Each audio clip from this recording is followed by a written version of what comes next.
ADN de líder. Hola, hola, ¿cómo están? Bienvenidos a un nuevo episodio de ADN de líder, su podcast de emprendimiento, negocios y desarrollo personal.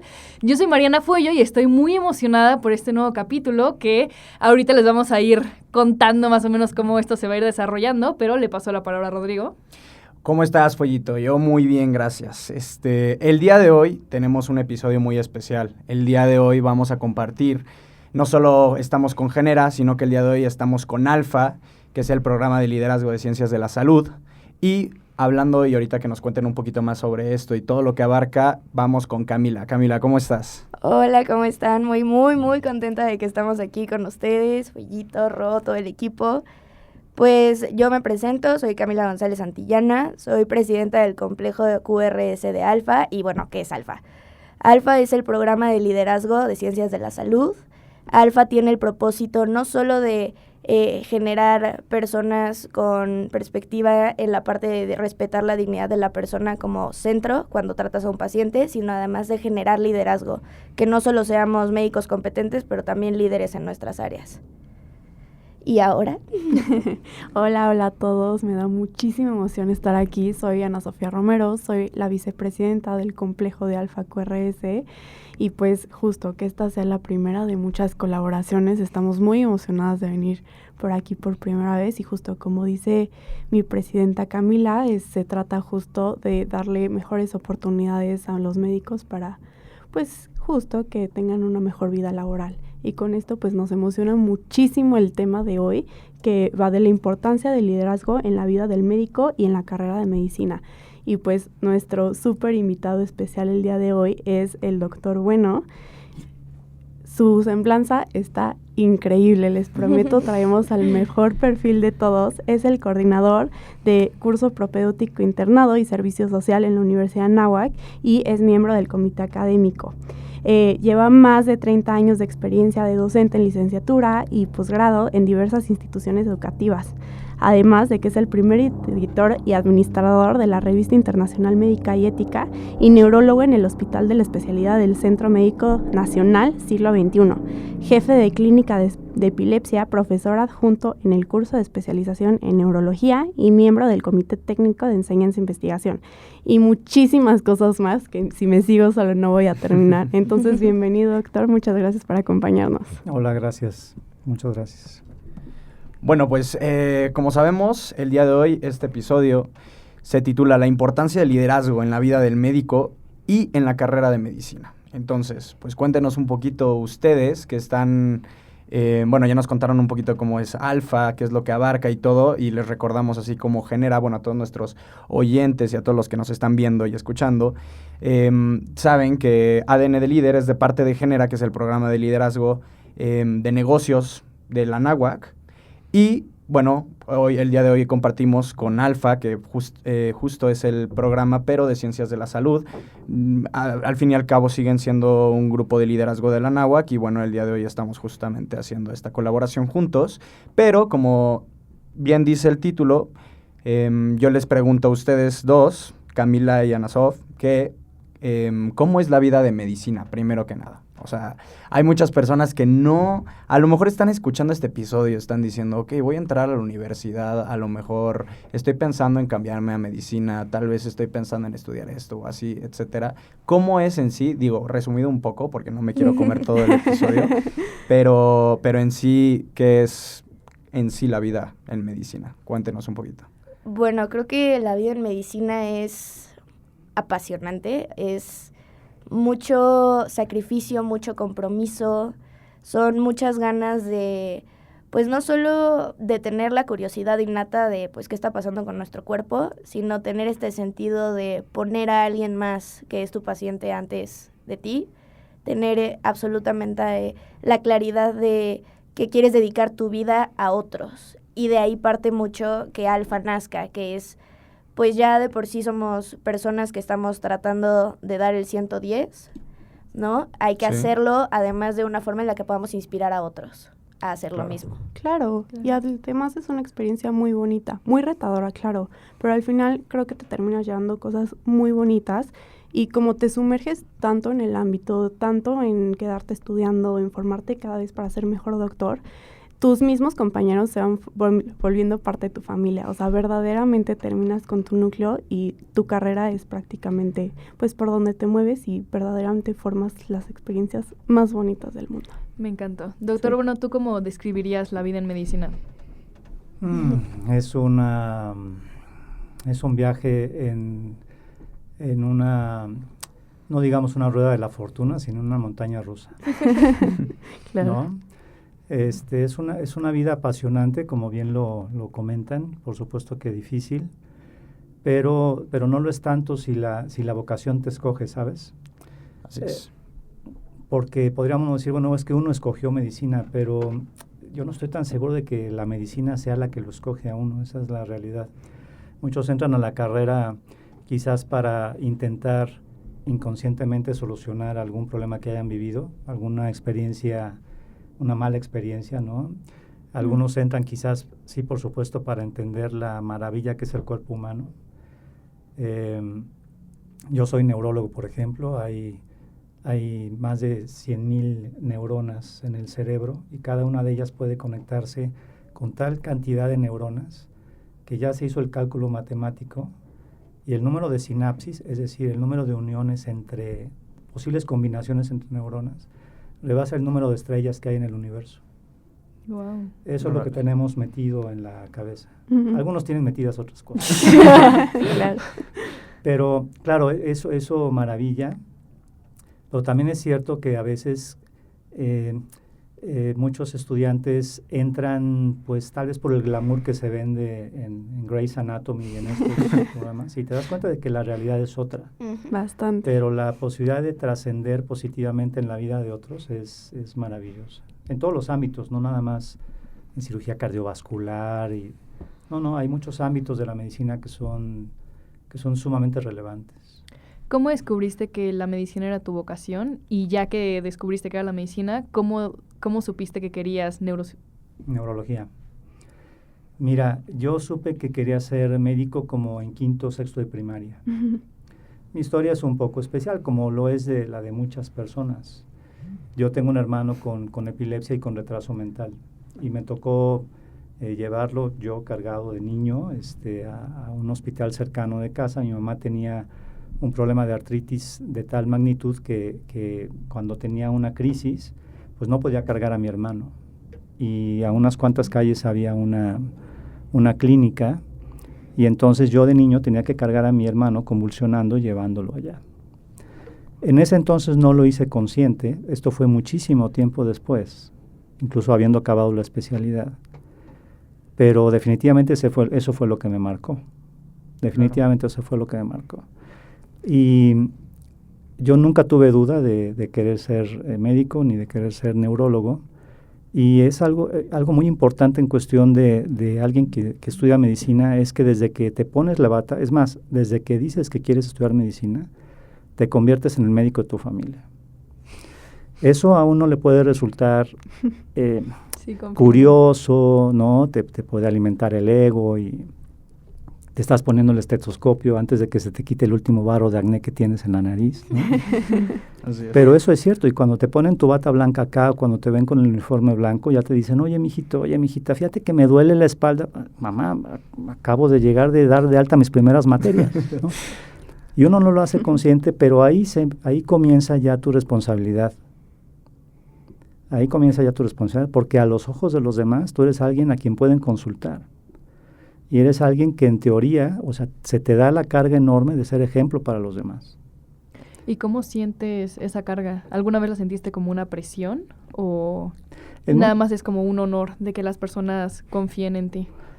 Pues mira, es que depende de cómo de qué tan firmes tengan los pies en el suelo, porque eso te debe obligar a tener a tener un gran autoconocimiento y a ser muy humilde y saber en dónde puedes y en dónde no puedes entrar. Y pelear contra el peor enemigo que tiene el hombre, como dijo Patch Adams, que no es la muerte, sino la indiferencia. Y la indiferencia en el personal de salud es tristemente la indiferencia, la arrogancia y la soberbia son enfermedades del personal de salud, hablo de médicos y médicas, pues que tristemente se contagia y que permanece. Ustedes sabían, por ejemplo, que la principal causa de demandas en México, no hablaré de la institución o de las instituciones, pero tienen que ver principalmente con problemas de relación médico-paciente, y estos tienen que ver sobre todo con problemas de comunicación. Y otro problema es que han ido al Estadio Azteca, me imagino, ¿no? Claro. ¿Cuántas personas caben en el Estadio Azteca? Como 110,000, 120,000, quizás un poco menos con la remodelación última que hicieron. 110,000. Párense en el centro de la cancha, en un estadio lleno, y ese es el número de personas que mueren en Estados Unidos por errores médicos cada año. 110,000. Los errores médicos y la comunicación son cuestiones que hay que atender, y universidades como la nuestra tiene que, justamente como decían, de poner al centro a la persona, tiene que formar en eso. O sea, algo que te distingue no son los diplomas que tienes colgados en la pared. Es que un paciente te pueda ver a los ojos, tú los puedas ver a los ojos y te confíe lo más precioso que tiene, que es su salud, la de sus hijos, la de su mamá, ¿no? Y que sepa que te va a encontrar. Y eso no se enseña en los libros. Eso se tiene que vivir todos los días. Órale. Mira, no sabía ese dato de lo del Estadio Azteca, No, está muy interesante. Sí, digo, son 110,000 personas al año, y pues es una buena forma de tener una idea de cuántos, Sí, claro. ¿no? Sí. Oye, doctor, y a lo largo de su trayectoria ha formado a muchísimas generaciones de doctores, desde que inició hasta ahorita, ¿cuál es esa parte de liderazgo que diga usted que una persona tiene que tener, o cómo ha sido o cómo se ha llevado a cabo ese liderazgo dentro de esa trayectoria, vaya, y en esa formación a esas generaciones? Fíjate que yo creo que algo que es muy valioso para cualquier carrera, y hablamos ahora de medicina, son quizás las cicatrices o las ocasiones que has rozado el suelo, porque te vuelven más empático con tus pacientes, con los que están alrededor. ¿A qué se refiere exactamente? Me refiero, por ejemplo, a que, todos hemos sido pacientes y todos hemos tenido pacientes graves, ¿no?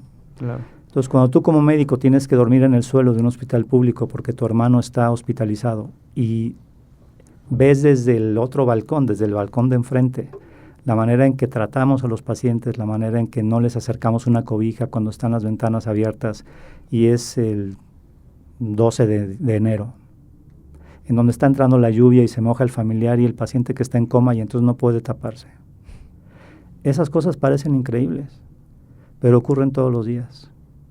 Entonces, esa parte es importante, pero el liderazgo no se aprende con bibliografía de Sanborns. Sí, no. El liderazgo no, por más que haya una sección de autosuperación personal, ¿no? El liderazgo se vive, y el liderazgo es algo que, ¿cómo definiría yo liderazgo? Es aquello que te arrastra a seguir a otro. Y por eso el lema de la universidad es precioso, porque es liderazgo de acción positiva, porque claro que hay liderazgos que no son de acción positiva. Hay gente que convence, hay gente que arrastra, hay gente que logra multitudes y que logra hacer que crean lo que tú crees, pero no necesariamente el objetivo es bueno, ¿no? O la razón es buena. Hay que liderar con el ejemplo. Y entonces, si tú saludas al paciente, si tú ves a los ojos al paciente, si tú lo tratas de manera digna, y a los demás, al personal, pues los estudiantes que están a tu lado o bajo tu cargo están viendo que eso es lo que debe ocurrir, ¿no?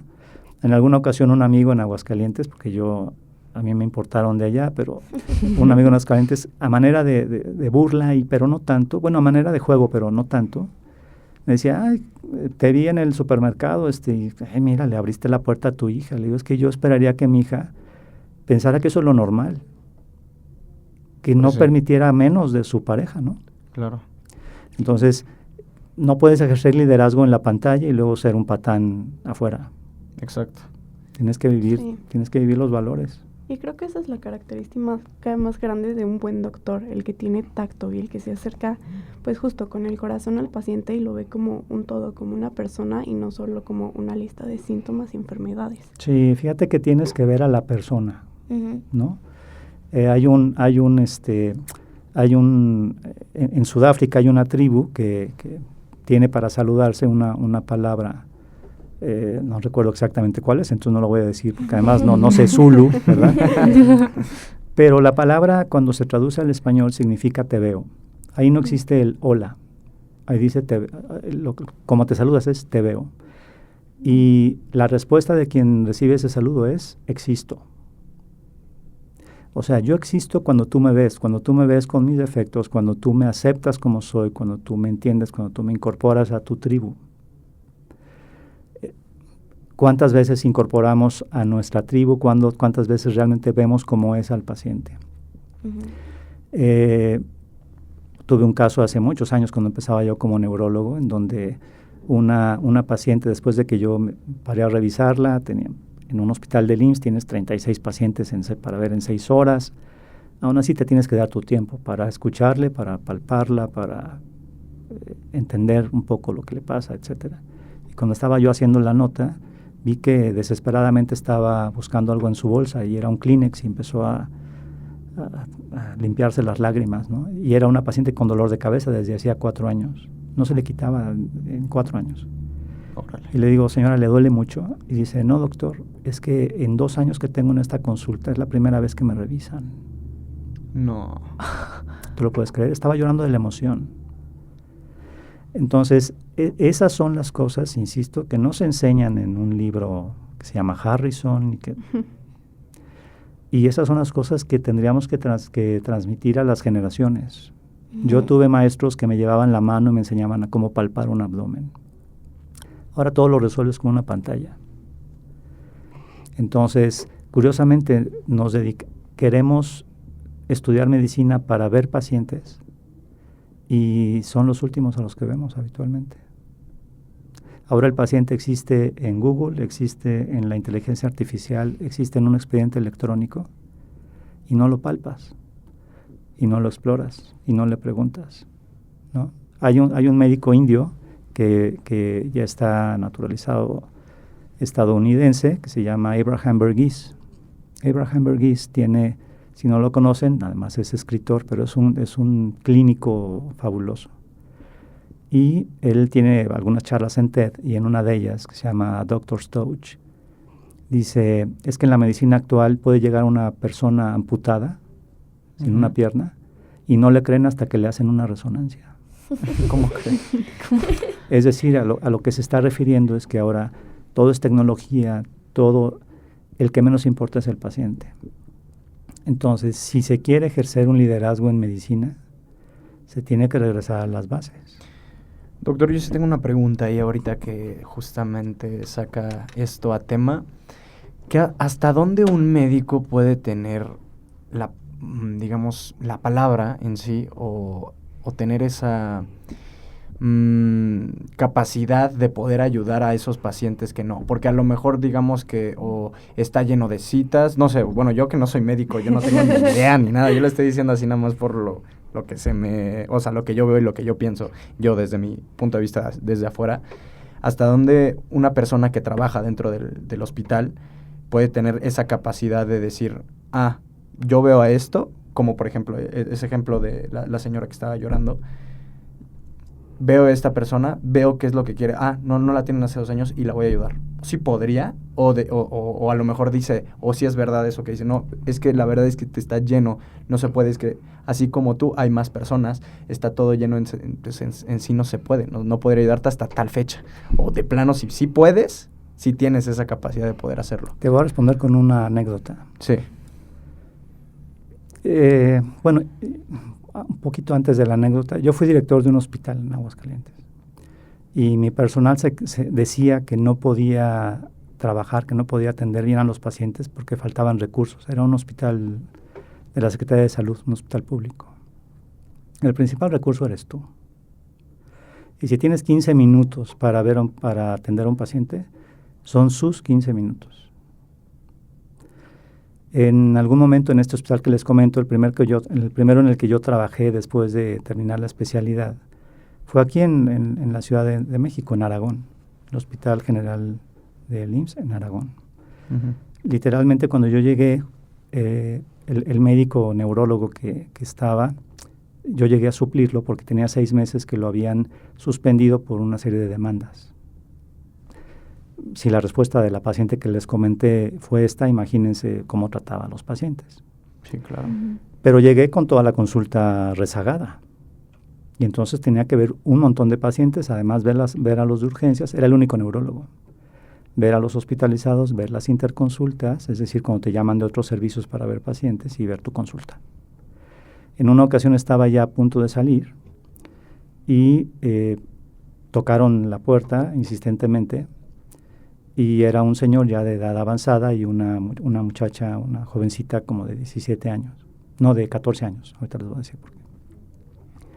Dice, doctor, discúlpeme, tenía cita, se nos pasó la cita, pero es que, bien cariñoso, dice, es que esta, refiriéndose a la niña que resultó ser su nieta, pues se empeñó en ir a buscar su vestido de 15 años antes de venir. Y no encontramos nosotros, el microbús estaba lleno. Lo cierto es que yo ya estaba saliendo, era mi última paciente y los pasé. Y en el expediente a lápiz anoté en el margen 15 años de la niña, le pregunté el nombre, no recuerdo ya cuál era, ¿no? Cuando volvió a los 2 o 3 meses, porque infortunadamente en los hospitales públicos pues, no puedes dar consultas con la frecuencia que quisieras. Claro. Después de haber esperado 2 horas y media en la sala de espera el señor, porque estábamos al tope de pacientes, cuando entró lo primero que le dije fue, va a ver, no me trajo ni siquiera un topper con molito de los 15 años de Lupita. Pero se acordó. No, porque lo había anotado. Bueno, lo había anotado.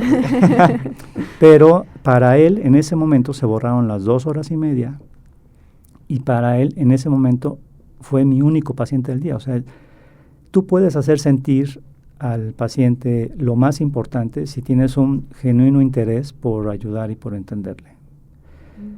¿Han escuchado el efecto placebo?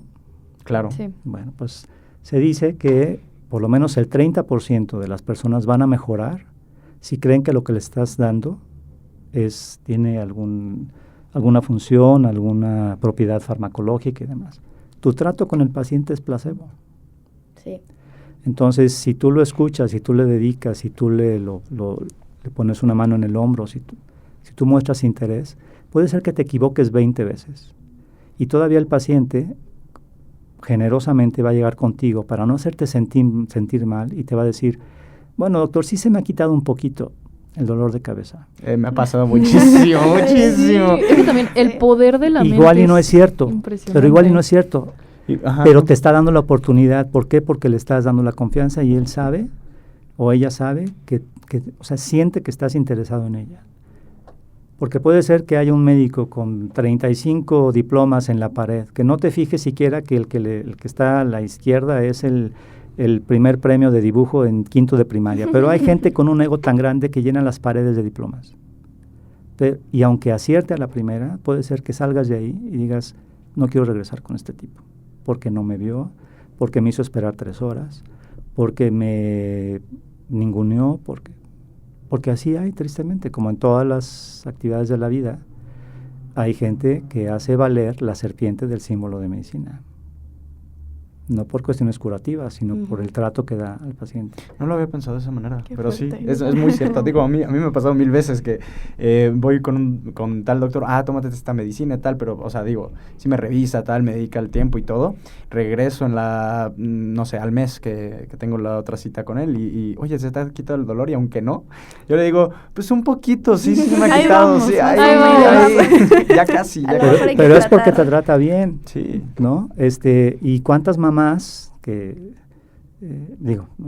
podrán o no estarnos escuchando, pero cuántas mamás llegan con su hijo pequeño y aunque hayan esperado 3 horas en la sala de espera, en cuanto se abre la puerta y llaman al niño o a la mamá, sienten que ya todo va a estar bien. Sí. ¿Por qué? Porque depositan, o sea, el médico o la médica genera tanta confianza y tanta seguridad que tú dices, wow, ya llegué, yo sé que lo que haya pasado hasta ahora se va a acabar, ¿no?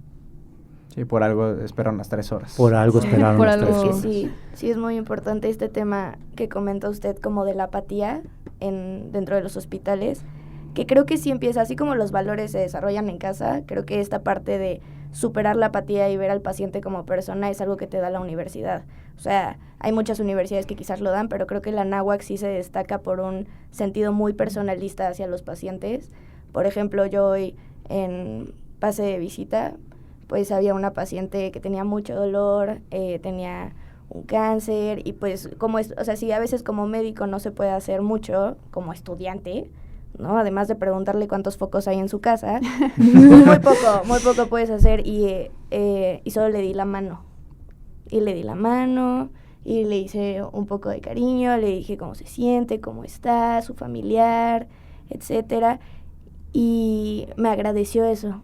Claro. Me agradeció eso y yo así algún aporte a su curación, a su tratamiento, alguna duda que yo le pudiera resolver de su diagnóstico, ninguna. Pero eso hace toda la diferencia. Exacto. O sea, hace poco justo en Alfa tuvimos un encuentro con una doctora que nos dice que cuando entras en consulta, lo principal es que tu paciente salga con más paz de lo que le entró. O sea, sea lo que le hayas dado, el diagnóstico que le hayas dado, si le pudiste ayudar o no, que salga con más paz y con más tranquilidad con la que entró, de que sepa que está apoyada y que pues alguien la va a cuidar. Fíjense, yo entré se vale hacer expresiones. Yo entré a medicina aquí en la Anáhuac en el 85. No levanten la ceja. Para quienes nos están escuchando, No pasa nada. en agosto. Uh-huh. ¿Qué pasó el 19 de septiembre? O sea, Ah. después del terremoto. Entonces, no, un mes antes del Un mes terremoto. antes del terremoto. Un mes antes. Justo. Evidentemente, bueno, la Anáhuac tuvo una respuesta fenomenal, se organizó. Nosotros estábamos tomando una clase de radiología, en ese entonces teníamos imagenología en primer semestre, Okay. junto con anatomía. Y entonces sufrió muchos daños el hospital. Yo estaba en el hospital infantil privado, que ahora es del Grupo Ángeles. Perdón por el comercial. Y está No muy pasa nada. cerca de la zona de hospitales, de la colonia de doctores y demás. Realmente está a muy poca distancia. Sufrió daños, fue terrible, vivimos eso, pero cada quien se regresó a su casa. Obviamente estábamos contentísimos porque se cancelaron clases, ¿verdad? De repente En ese sucede. entonces, aunque ustedes no lo crean, porque ya había tele a color, pero no había celulares, ¿no? Los únicos celulares que funcionaban eran tipo militar, tenías que conectarlos al carro, en fin, así transmitió Jacobo Zabludovsky y todos el desastre del terremoto, y empezaron a llamar a nuestras casas por parte de la universidad. No teníamos, como ahora hay sociedades de alumnos también formadas, pero se organizó la universidad, hizo un centro de acopio aquí, y los que estábamos en medicina nos mandaron en brigadas a diferentes zonas. Era como si hubieran bombardeado la ciudad, literalmente. Y entonces justo lo comento por lo que dices, porque realmente nuestro trabajo era, además de rescatar cuerpos, era estar en los hospitales, en Cruz Roja y en otros, pues acompañando a víctimas. Y a veces dándole la mano y a veces llorando con ellos, porque no podías hacer otra cosa, ¿no? Pero eso es hacer mucho. Eso es hacer mucho. Sí, claro. Siento que también o sea, ese tipo de cosas que pasan, que vas a ayudar a lo mejor cuando ni siquiera pues lo esperas y así, tú como, bueno, el mismo ejemplo que estabas poniendo, doctor, es eso que también te hace formarte como doctor, siento Claro. yo, en eso del trato con la persona, hablo más que nada, ¿no? Por supuesto. Porque ahí ves exactamente lo que está, bueno, ahí porque fue, bueno, un accidente, ¿no? Y todo lo que pasó pues fue daño físico, accidente y todo, pero pues al fin y al cabo es como una cierta parte de lo que conlleva todo, ¿no? O sea, al fin y al cabo, una persona que a lo mejor no tiene ese dolor físico, pero mental, o bueno, ya más dolor ya interno, por así decirlo, pero tú no lo sabes bien porque es una persona y a lo mejor no te das cuenta que esta persona puedes estar pasando. A lo mejor ese terremoto para esa persona pasó y esa persona la puede estar pasando muy mal, pero nada más es una, no te das cuenta. Dices, es una persona más. Pero justo creo yo que, sí, que este tipo de prácticas y así Es como cuando, o de anécdotas también, o sea, no solamente con muchas personas, o sea, con una también vale. Ujú. Y el trato que reciben a lo mejor puede ser muy pobre a como le podrían estar dando, o que esa persona se sienta súper bien, ¿no? Creo que va por ahí de la mano. Pero sí, yo tengo una preguntita, ahorita retomando un poco sobre lo que hablaba del Estadio Azteca y la falta de comunicación que hay. ¿Qué consejo le darías tú a los doctores para que tengan mejor comunicación con sus pacientes y que no se pierdan tantas vidas? Independientemente de que se pierda o no una vida, porque no necesariamente un problema de comunicación va a llevar a un desenlace de ese tipo, ¿no? Ah, sí. Sí, claro. Pero, a ver, es que en realidad debes estar interesado en entender y en el bienestar de tu paciente. Y debemos bajarnos 5 escalones. Porque cuando entras a medicina se calcula que debes aprender en el primer año, solamente en el primer año, por lo menos 1500 palabras nuevas. Hablamos un idioma diferente. Somos una tribu bastante especial, Rara. con un idioma distinto, y los pacientes no tienen por qué comprenderlo. Y tú puedes escuchar en consultorios, en quirófanos y demás, frases tan terribles como, ¿aquí quién es el doctor? A ver, ¿usted es doctor? Usted va a hacer lo que yo diga. Por supuesto. Ujú. Usted va a hacer lo que yo diga, aquí el doctor soy yo, ¿no? O le dices, tiene usted un adenoma hipofisario que provoca y el paciente se queda ante el médico o la médica apabullado y cohibido. Ujú.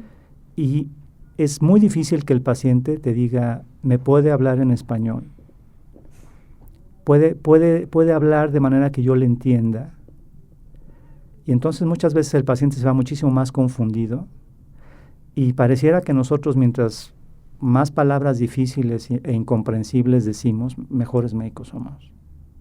Ay, qué Entonces hay que aterrizar, o sea, hay que ponernos, vamos, estamos en el mismo nivel. Iba a decir, hay que ponernos en el mismo nivel, no.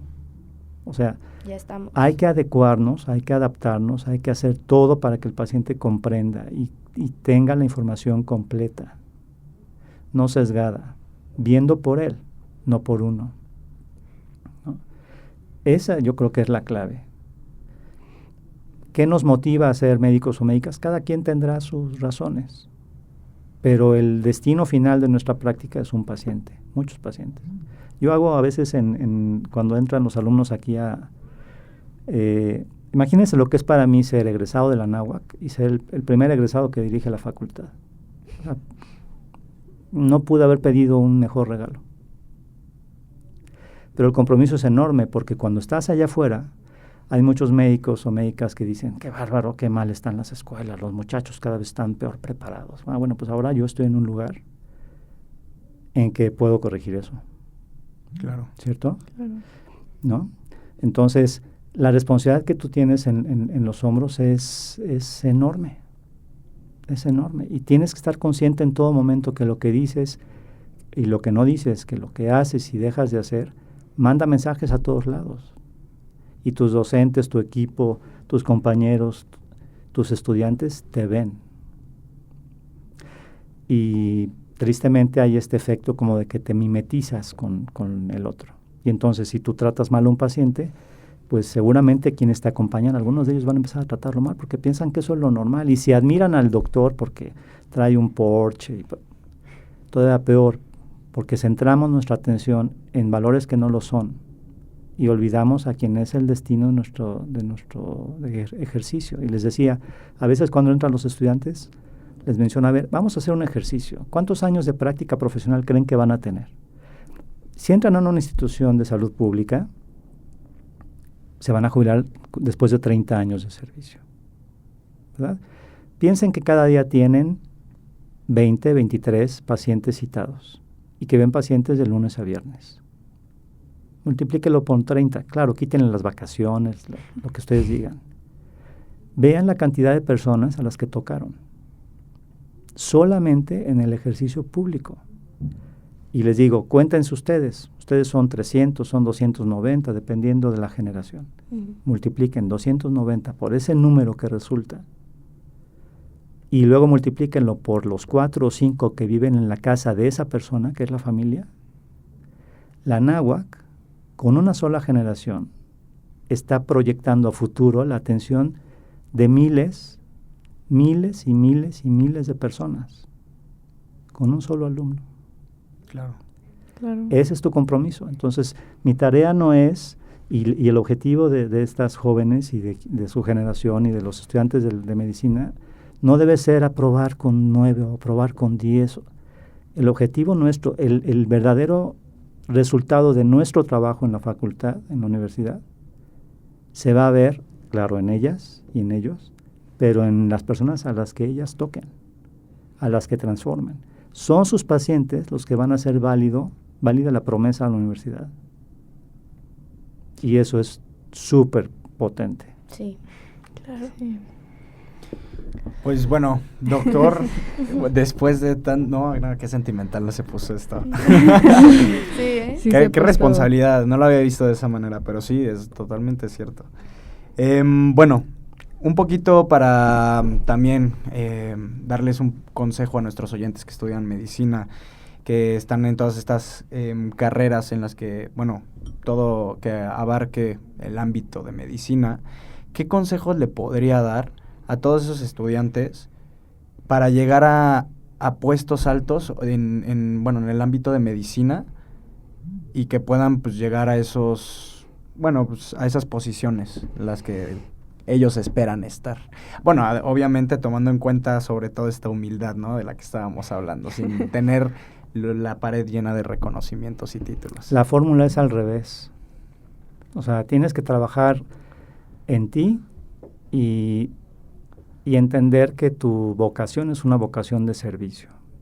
Tienes que estar presente en todo momento. Me refiero, tienes que estar alerta en todo momento. Tienes que estar presente, significa para mí el darte, el no descuidarte. Los títulos vienen solos, los cargos vienen solos.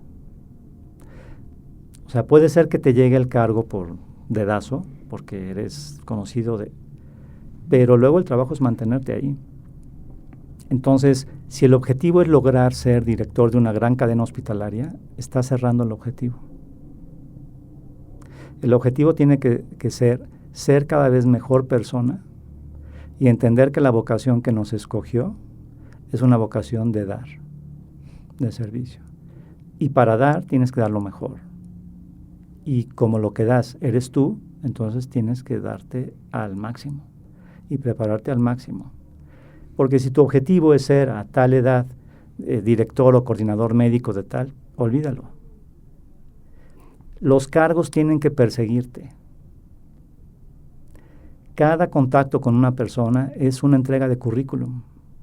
Tú no sabes si el papá de la paciente que tú estás viendo en una cama es millonario y es director de X. Tú no sabes si al momento de estar presentando un cartel, entre los sinodales hay alguien que tiene una posición muy importante en un Instituto Nacional de Salud y dice, caray, yo la quiero tener conmigo. O sea, yo no puedo dejar que se escape este estudiante. No es al revés. Pero, o sea, el objetivo no debe ser ese, pero el resultado lo será. Claro. Órale.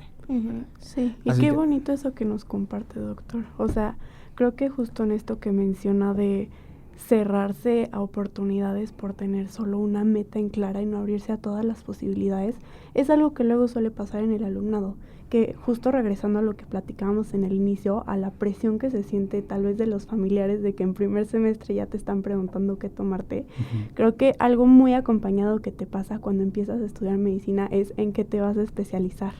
Y es una pregunta súper común, claro, cuando hay 1000 ramas que existen en la medicina y 1000 ramas en las que podemos ayudar a la gente y no solo pues entrar a una especialidad. Entonces me gustaría preguntarle, o sea, ¿usted cómo creería que sea la mejor forma de ampliar esa visión de liderazgo en los alumnos para que justo no cierren su mirada en ese punto y vean pues toda la carta de opciones que tienen.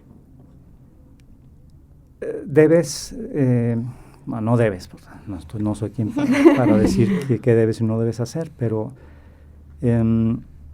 la prioridad tiene que ser tú y tus pacientes y no cumplir expectativas que tengan los demás, porque tristemente hay estudiantes que sufren la carrera porque quieren cumplir el sueño de la familia o porque van tan avanzados en la carrera y la familia ha invertido tanto en su educación que sienten ya que les defraudarían, que les traicionarían y entonces siguen en una carrera en la que no van a destacar porque tú no puedes destacar en algo que no te apasiona.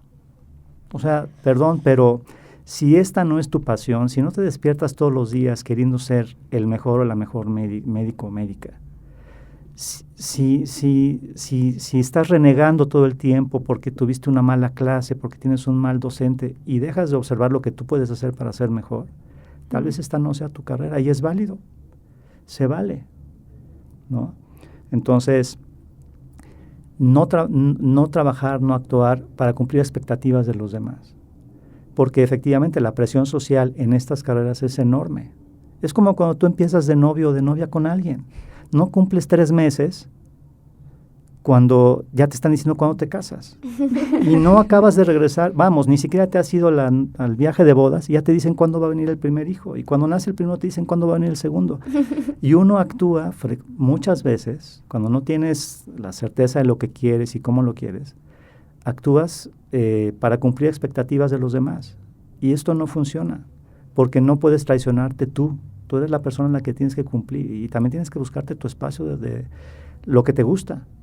Y si tú, como mencionaste hace rato, te gusta cantar en la regadera con el cepillo de dientes, pues no dejes de cantar. Y esta carrera tristemente te va robando mucho tiempo de ti. Y resulta que acabas volcándote en los demás y luego olvidas a la persona más importante para brindar atención a los demás, como cuando estás en un avión. Si cae la mascarilla, primero te la pones tú y luego se la pones a los demás. Y uno es el que a veces más se olvida cuando estudia estas carreras. Sí, definitivamente de repente puedes llegar a descuidarte un poco. ¿O mucho?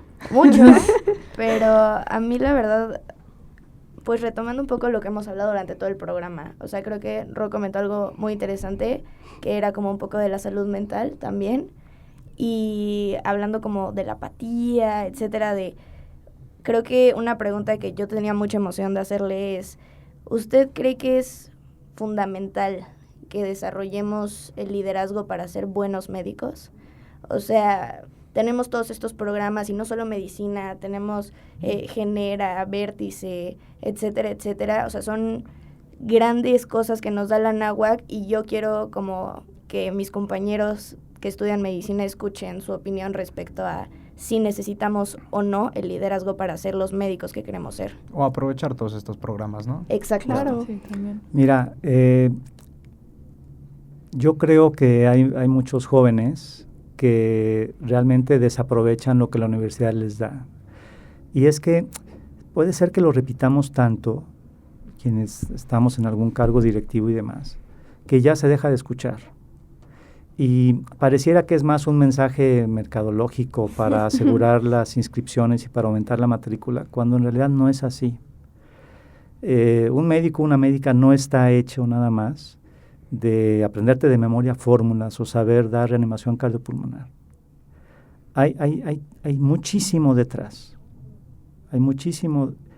Y cada herramienta de la que uno se pueda hacer, cada espacio que uno pueda ocupar, es más, los espacios deportivos. La vida universitaria que tiene la NAWAC respecto a otras universidades es formidable. Yo creo que es una de sus grandes fortalezas. Pero quien entra a medicina debe saber, y quien entra a las carreras de la salud, a todas las carreras, tiene que saber que se construye desde el primer día. O sea, tú no comienzas, se va a ver raro que lo diga, pero tú no comienzas a ser médico cuando recibes tu título. Tú comienzas a ser médico o médica cuando escoges estudiar medicina. Sí. Y no le vas a entregar a los demás un producto mal acabado. O sea, perdón, pero necesitas invertir en ti. Y claro, si estos programas, esto que estamos haciendo, ustedes que son estudiantes de medicina, no lo creerán, pero les está dando herramientas para expresarse mejor, para Así entender es. mejor, para escuchar, para transmitir. Y eso en la práctica médica es fundamental. Y lo mismo es el trabajo en equipo que te dan las actividades deportivas. Y lo mismo te da, por supuesto, las actividades sociales. Y un error que tenemos cuando estudiamos medicina es que no comunicamos nuestros miedos, ni pedimos ayuda. Y no puedes construir comunidad si no compartes tus miedos. También, claro, tus alegrías y todo, pero si no expresas, sabes que no puedo. Y te acerques a quien pueda ayudarte. Hay muchas familias rotas y hay muchas almas rotas, tristemente, rondando por todos lados. Y a veces los que estamos más cerca no nos damos cuenta. Y el que está viviendo ese infierno tampoco lo expresa. Y la universidad tiene también esos recursos. Y cualquiera de nosotros tiene la obligación de escucharles. No es nada más poner la calificación y llenar las aulas. O sea, tenemos que llenar el alma. Wow. Y bueno, cabe aclarar que, digo, esto siento yo que no nada más es para medicina, o sea, Claro. ahora sí que es para todas las carreras. O sea, dudo mucho que tanto ustedes como nosotros, como cualquier otra persona de cualquier grupo de liderazgo de la Anáhuac, esté dentro porque sus papás le dicen, oye, métete a esto. No, o sea, todavía me la creo de las personas que están estudiando la carrera. Ah, no, es que yo estoy estudiando leyes porque, o bueno, derecho porque, pues es que mi papá quiere que estudie derecho. Ok, todavía me la creo. Pero que ya que estés en un programa de liderazgo o algo extracurricular en la universidad, que te ofrecen tus papás, no. Ahí No. sí entras, es por gusto. Y todos los que están escuchando esto, que no están en ningún programa de liderazgo, justo como estábamos diciendo ahorita, es no solamente que tengas la mentalidad de decir, ok, esto me va a ayudar en el futuro, porque si estoy en el programa de liderazgo, ¿a quién van a elegir para tal hospital? ¿A mí o a mí que yo tengo la carrera y aparte estoy en Alfa, en el programa de liderazgo de las ciencias de la salud de la universidad, o nada más al que está estudiando la carrera de medicina, no a mí? Que sí, en parte es cierto y sí tiene un poco que ver, que por ahí va de la mano, pero no lo vean nada más por eso. O sea, no es nada más algo extracurricular que te va a llevar a que te tomen como preferencia como para algún trabajo o lo que sea, sino que también te va a ayudar en todo lo que justamente usted está diciendo, doctor, en nutrir el alma. O sea, te llena de experiencias en tu ámbito, porque así como Alfa, justamente, que es como dirigido a medicina, genera dirigido a los negocios, emprendimiento, y hay muchísimas más, es nutrirte y justamente experienciarte, por así decirlo, llenarte de experiencia dentro de tu ámbito, para que cuando tú ya estés dentro, tú ya sepas, ok, no nada más es esto, sino es esto, esto y esto y esto. Es esto y se hace así, porque yo tengo esto y esto, aparte de todas las personas que puedes conocer, de todo el contacto social que puedes hacer con personas que comparten tus intereses, y puedes llegar a, inclusive, tener varias opiniones y nutrirte de eso para que tengas todos esos puntos de vista. O sea, abarca muchísimo más que nada más algo extra para que te lleguen a escoger a ti, claro, en un trabajo. O sea, te ayuda a ser mejor persona. Debo decirte algo. Y si no te escogen, eso no quiere decir que no puedas transformar a los que están a tu alrededor. Exacto. Exacto. O sea, realmente me está encantando todo lo que están diciendo. No los quiero parar, pero ya nos estamos acercando un poquito hacia el final del episodio, así que por si querían hacer sus últimas preguntas, igual ahorita vamos a retomar como ciertos aspectos interesantes que han pasado en el episodio, pero finalmente yo te quería preguntar, ¿cuál ha sido la dificultad o el caso más complicado que te ha tocado en tu vida como neuro? Híjole. Mucho de dónde elegir. Hay mucho de dónde elegir. O el que más te haya marcado como... Miren, les voy a confiar. El caso que más me marcó, creo yo, en mi vida como médico, fue antes de ser médico. Que me hizo entender qué clase de médico yo no quería ser. Como yo quería estudiar medicina desde muy chavito, entonces veía la manera de leer todo lo que pudiera de cosas de salud. Y ustedes conocen una revista que se llama Selecciones de Reader's Digest. ¿La conocen? Bueno, eso habla de mi generación. Eso habla de mi generación. Perdón. Bueno, esa revista, que tiene muchísimos años, muchos años, en ese entonces, supongo que todavía lo hace, pero en ese entonces, todo eran libros, no había internet. Entonces venían algunos cupones para libros en donde condensaban novelas, resumían libros, y había muchos que tenían que ver con salud. Y entonces mi papá estaba suscrito, a mí me encantaba esa revista y él más. Y entonces yo arrancaba los cupones, que eran ya con porte pagado, y marcaba los libros, diccionario de salud, cuidados saludables para la familia, todo lo que tenía que ver con salud. Y entonces yo marcaba la casilla y la ponía en el buzón, y después de 2 o 3 semanas llegaba el libro. Y entonces mi papá me decía Chavita, y entonces nada más escuchaba, Chavita, otro libro. Pero jamás regresó uno solo. Lo que quiero decirles con esto es que cuando él comenzó con síntomas de infarto, yo tenía 15, 16 años, yo ya sabía que estaba teniendo un infarto. Y entonces le llamé a una de mis hermanas, fuimos a un hospital, y el médico tardó por lo menos 20 minutos preguntándole si se había enfriado, si había tomado algo frío y había salido, si había estado cubierto y había salido al frío, cuando él tenía un cuadro típico de infarto. Mi papá falleció. Las últimas palabras que yo le escuché a él decirme ahí en el consultorio, porque él se salió para pedir ayuda al médico. No voy a decir la palabra porque estamos en horario familiar. Pero las últimas palabras que yo escuché de mi padre fue, sácame de aquí porque me va a matar. Y dicho eso, cayó en paro. El médico entró y hasta entonces fue a buscar un electrocardiograma, ya con mi padre muerto. Yo empecé a llorar, por supuesto. Y lo que me dijo el Santo Señor fue, dejas de llorar o te sales. ¿En serio? Ese fue el evento que reafirmó mi vocación. Dije, no puede ser, esto no puede pasar. Entonces todos los médicos, todos tus docentes te enseñan. A veces te enseñan como quisiera ser y a veces te enseñan como no quisiera ser. Ujú. Si hablamos de un momento en mi vida de médico pensando que esta comenzó cuando yo decidí serlo a esa edad, ese es. Porque ese evento se repite tristemente decenas o cientos de veces en las unidades de salud de nuestro país todos los años. Eso está terrible. Entonces, si quienes nos están escuchando de esta universidad, que están estudiando las carreras de la salud, de verdad es su pasión y su vocación, tiene que ir para eso, para evitar eso, no para tener la corner office en un grupo hospitalario, porque insisto, eso se va a dar, pero no sin lo anterior. Claro. Claro. Wow. Y yo ahorita Sí. ya me quedé impactada. Y pero- esperen el segundo capítulo. En el segundo capítulo. Ahí nos van a dar el nombre del doctor Ay, para no que sé. vayamos a hacerle una visita, ¿no? No, es que está terrible, ¿no? También la negligencia que hay en los médicos y Pero estamos hablando de temas, vamos, tampoco hay que dejar en el auditorio la idea de que así está. Sí. Ah, no, o sea, son casos... Eso sí. ocurre, tristemente es frecuente.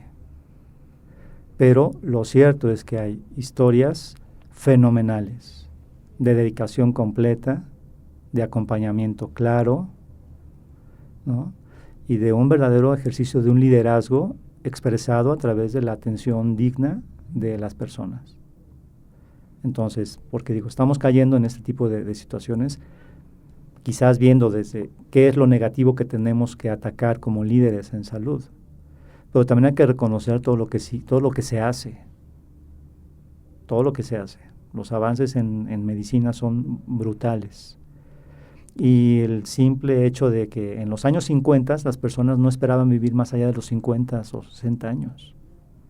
Ahora tú dices, ¿cuántos años tiene tu papá o tu abuelo? 78, está joven. Sí, ¿Se ahora fijan en la esa esperanza de expresión? vida ya está casi en los 100 Y más años. cuando nos vamos acercando nosotros a esta edad, pues digo, son jovenazos, ¿no? Claro. Pero eso tiene que ver con los avances en todas las cuestiones, en servicios de salud. Entonces, es maravilloso estudiar medicina y podemos ser un factor de cambio definitivamente. Me encanta. Ahorita ya para finalizar, me gustaría que cada uno dijera alguna frase o algo que se quedó con este capítulo. Como su conclusión. Como su... o lo un que más poquito les de haya su gustado, o conclusión, les- lo que más destacan. No sé. De este Perfecto, episodio. pues primero que padre experiencia con ustedes. Sí. Juego, toco y aprendo. No es. Pues creo que yo con lo que me quedo es mucho esta experiencia de poder hablar con un doctor como de el calibre del doctor Bueno, que a lo mejor pues no nos tenía en su radar hasta este momento, y poder hablar un poco de lo que significa ser líder y por qué es tan importante que estemos en estos grupos y que al final estos grupos sí crean un escudo contra esta apatía que estoy segura no solo existe en medicina, sino en muchas carreras, en donde crees que con lo básico teórico, pues ya eres digno de el título y la confianza que la gente te otorga con ese título.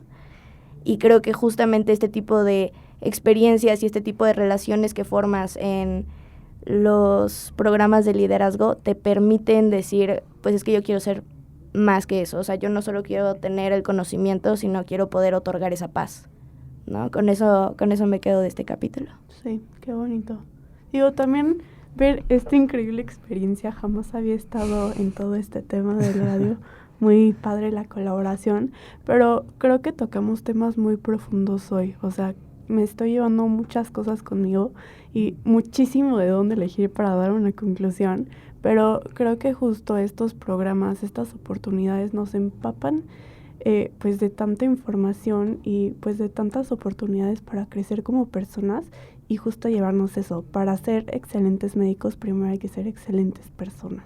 Me encanta Sí. eso. Igual quería justamente enfatizar el punto de poner al paciente como el centro y ver a las personas como son, que son personas y tienen sentimientos y tienen cosas, tienen familia, y es realmente empatizar con ellos y ponerte en sus zapatos. Y justamente me quedo mucho también con lo que, con lo que dijeron de tal vez ahorita como estudiantes no puedes ayudar tanto al paciente de que físicamente darles medicina, pero el estar ahí con ellos y Acompañar. ahorita lo que hiciste de darle la mano y acompañarlos, creo que es algo sumamente importante. Y no sé, igual la historia de la chica la señora que lloró porque no le habían dado una cita en 2 años en neuro, que aparte, no sé, siento que está súper, súper complicado. Ahorita mi mamá está en una situación muy, muy similar, que justo lleva como 2 años en lista y no le han dado una cita. Pero, no sé, creo que es algo muy importante también, nada más el estar ahí para las demás personas, y también este efecto placebo de si tú puedes hacer sentir mejor a alguien, no necesariamente como con medicina, sino como hablando con ellos o personalmente, creo que eso ya te hace todo el día o genera ese cambio que tal vez no todos podrían hacer, y ya, creo que está bonito. Pues yo me quedo con la conclusión de que no estudias medicina si ves Grey's Anatomy nada más. No, abarca mucho más que eso. Yo no tenía esta perspectiva de si estudias medicina es más servicio, punto. Va primero el paciente antes que tú y velar por todo esto. Me robó Fueguito lo que iba a decir del efecto placebo. Pero, pues, exacto, esto de oye, puedes hacer sentir bien a una persona, inclusive si a lo mejor se rompió un brazo y tú le diste un paracetamol, o sea, pero le puedes hacer sentir bien, o sea, es un ejemplo tonto, pero a lo que me refiero es, muchas veces importa esto de cómo haces sentir tú al paciente más que otra cosa. O sea, eso me impactó muchísimo. Puedes tener 1000 títulos, simplemente humildad. Puedes tener 1000 títulos en tu pared, puedes tener un cuarto lleno de títulos en el techo, en el piso, en donde sea, y aún así puedes ser peor médico que uno que tiene uno, simplemente por el trato a las personas. La humildad, simplemente. Yo me quedo muchísimo con eso. Entonces, no sé, ¿usted qué Superimportante. opina, doctor? ¿Cuál es su conclusión? Pues yo concluiría con 3 palabras que comienzan con P. Bueno, 4. Primero, Cuatro. primero paciente. Primero el paciente, ¿no? Con P. Pero pasión, paciencia sobre todo con uno mismo, porque uno quisiera También. que al segundo o tercer año ya dominaras todo y demás, y que saliendo de la carrera hay que tenerse paciencia y persistencia. Perdón que te interrumpa, pero justo es algo que comentábamos con muchos de nuestros invitados que hemos tenido aquí en ADN de Líder. Lo quería recalcar un poquito también en este episodio. Eso de tener paciencia se me hace muy interesante porque hay muchos que dicen, tener paciencia y tal. Lo escuchan, pero no lo piensan en verdad. Nuestra generación estamos llenos, somos personas que quieren todo así, en Claro. el momento. Claro. Queremos tenerlo todo a ti, nos queremos comer el mundo y todo, pero en el anterior episodio, algo muy interesante que hablamos con Jerry, era que está bien tener ese hambre, está bien querer hacer esto y hacer esto, pero tranquilo, cada a su tiempo, todas las cosas van a llegar a su tiempo, tener paciencia y sobre todo los pies en la tierra. Y, o sea, todas tus decisiones las tomes con datos y hechos, punto. Y eso, de que no nos comamos el mundo y tener esa paciencia, pero ahora sí lo dejo, perdón, doctor. No, al contrario, es que puedes fracasar y no ser un fracasado. Así es. O sea, tú te caes, te raspas las rodillas, le echas tus par de lagrimitas y vuelves a caminar. Así es. Entonces, vamos, una carrera, una profesión, una vocación como la nuestra, no necesariamente se construye a la primera. O sea, debes tenerte paciencia. Claro. Ujú. Y pues bueno, esto fue ADN de Líder. Muchísimas gracias, doctor Gracias. Bueno, por estar aquí con nosotros. Muchísimas gracias a Alfa también por estar aquí. Igual voy a hacer la promoción también para que ustedes lo hagan. Pueden seguirnos en todas nuestras redes sociales como ADN de Líder. Estamos en Spotify, en Instagram y próximamente TikTok y YouTube. Así que también, si ustedes quisieran decir sus redes sociales de cómo las pueden seguir en Alfa. Claro que sí. Humildemente nosotros solo estamos en Instagram, pero nos pueden subir como @alfasur y también al complejo QRS estamos como @QRS_sur. Pues entonces, hasta luego. Nos vemos. Adiós. Adiós. Adiós. Adiós.